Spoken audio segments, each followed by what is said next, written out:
Bismillahirrahmanirrahim. Dear students, Assalamu alaikum wa rahmatullahi wa barakatuh. Today we are taking the final but more important segment of auxiliaries. Auxiliaries का हम दूसरा आखिरी और बहुत ही ज़रूरी segment आज उठा रहे हैं under the title type 2 auxiliaries. दूसरे टाइप की ऑक्सिलरीज आपने देख लिया. पहला टाइप प्राइमरी ऑक्सिलरीज का था. दूसरा type 2 auxiliaries named as models, or you may call them model auxiliaries, or you may simply call them as model verbs. Yes. Now see, in the very patch, these very words, ये जो words आप patch में देख रहे हैं, that is, I think they are all written in sets. ये मुख्तलिफ sets में लिखे गए हैं, जैसे can and could, may, might, should, ought to, must, have to, would, will, shall, used to, dare, need, will, shall. These are known as models. इनको हम models कहते हैं और we also call them model auxiliaries. Very good. Now you will remember certain points. आप कुछ basic points पहले याद रखेंगे before we go over to the uses of models. इससे पहले कि हम models के सही specific use पर जाएंगे set wise, उससे पहले आप ज़रूरी कुछ बुनियादी चीज़ें जहन में रखेंगे that I have set under the title, जिनका टाइटल मैंने सब टाइटल दिया है key points, that is important points to be borne in mind. दिमाग में जहन में रखने की कुछ ज़रूरी points with regard to the use of models के इस्तेमाल से मुतालिक. Number 1, yes, these models are used to denote situations. ये models हम इस्तेमाल करते हैं अक्सर बेशतर हालात के तनाजुर में, हालात की अक्कासी करने के लिए. That is the situations that might be prevailing around you. जिस किस्म के हालात इस एक दी गई सिचुएशन में हो, एक दी गई एटमॉस्फेयर में हो, तो है ठीक उन सिचुएशंस को डिनोट करने के लिए आप मॉडल वर्ब्स का इस्तेमाल करते हैं. है ठीक. these situations में भी ये सिचुएशंस हो सकते हैं situation of ability, possibility, feasibility, obligation, guess, requires, etc. यानी इन सिचुएशन में हो सकती है जब आप सलाहियत जाहिर करेंगे that somebody has got the ability to do something.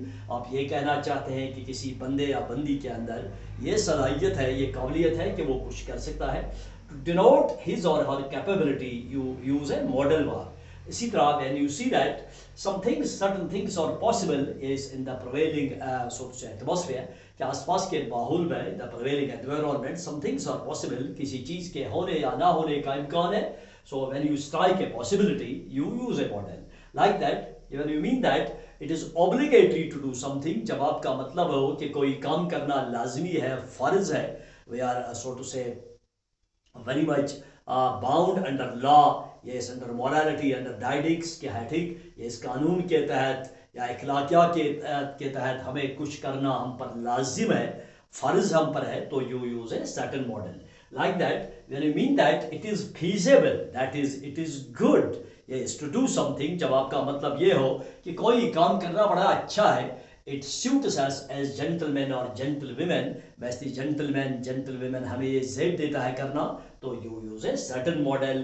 That situation we call as a situation of feasibility. बहरहाल इसी तरह when you mean that it is necessary to do something, जब आपका मतलब ये हो कि कोई काम करना ज़रूरी है, without which there is no other alternative, और कोई चारा है नहीं, you use a model. Like that. कौन सा मॉडल किस सिचुएशन को, वो हमारा अलग टॉपिक है, that shall be dealt in today. बहरहाल yes, कुछ examples. Yes, when we mean that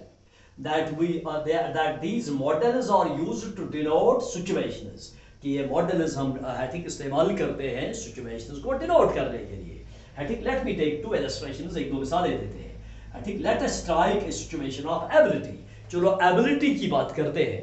When you mean that somebody has got an ability to do something, जब आपका मतलब ये हो कि किसी बंदे के अंदर कोई काम करने की सलाहियत हो, how you will denote that ability, आप उसकी ability को कैसे जाहिर करेंगे. Suppose that is you talk about yourself, आप अपनी ही बात करते हैं, and you say, और आप कहते हैं that oh I am good at English, मैं अंग्रेजी में ताक हूँ, अच्छा हूँ. मान लो you have got a command over English, तो आप यूँ कहेंगे I am good at English, I can speak for hours, मैं अंग्रेजी में ठीक हूँ, मैं घंटों बोल सकता हूँ. You mean that you can speak for hours without a pause, कि आप किसी वक्फे के बगैर नॉन स्टॉप बोल सकते हैं घंटों.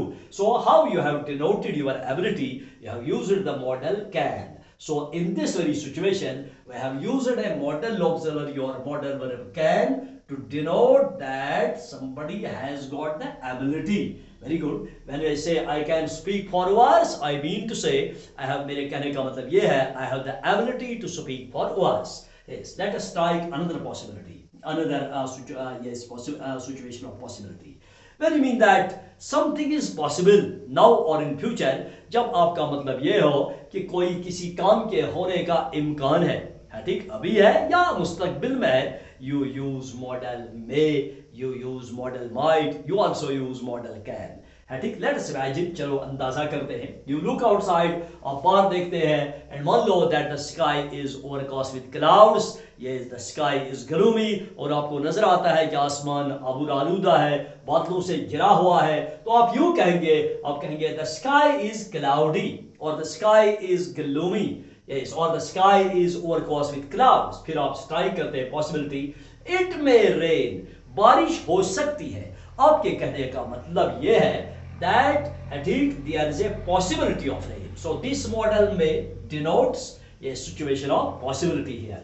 Very good. We shall be proceeding ahead sooner. हम जल्दी आगे जाएंगे, है ठीक. First I take a pause. मैं थोड़ा वक्फा लेता हूँ so that you are able to download this very है ठीक video clip. एक मिनट.